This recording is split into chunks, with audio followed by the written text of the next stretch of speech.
እሺ ስፒድ ኢትዮጵያ ውስጥ መጥቶ ካረገው ጥሩ ነገር ብሎ በጣም ጥሩ ነገር ነው ያደረገው።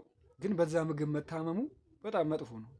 በእውነት ነው የምላችሁ፣ ምግብ በልቶ መታመሙ በጣም ይደብራል። እና ደግሞ ጆን ዳንኤል እግዚአብሔርን ክብርህን ያቀለልከው ነው ማለት ነው። ምክንያቱም ከአንተ እኮ እንደሚበልጥ እኮ ማንም እኮ ያውቃል እኮ። ይህ ሰውዬ እዚህ የመጣው እኮ ከአንተ ስለሚበልጥ እኮ ነው። ሀገርን ሊያስተዋውቅልህ የመጣው ከአንተ ስለሚበልጥ ነው። ገብቶሃል? ግን ይህ አይሾ ስፒድ ምናምን እያልክ ልትጠጋው ራሱ አይገባም ነበር። ገብቶሃል አይደለ? በቃ ለፎቶ ነው አይደለ? ፎቶ እኮ ኖርማል እኮ ነው። ረጋ ብለህ ብዙ ቦታ እንደምታገኘው እኮ ታውቃለህ። አንዳንድ ነገር ላይ ቀድሞ ከመገኘት ተሽሎ መገኘት ነው በጣም ጥሩ ማለት ነው። እና በጣም በጣም ትልቅ ጥፋት ነው ያጠፋው። የሚደብር ነው ያደረከው። ግን አሾ ስፒድ ማለት ሌጀንድ ነው፣ ታውቀዋለህ። አንተም ከአንተም በላይ እንደሆነ ታውቃለህ። አንድ ሰው ብቻ ነው ተሽሎ የተገኘው፣ በጣም ሌጀንድ ሰው ማለት ነው።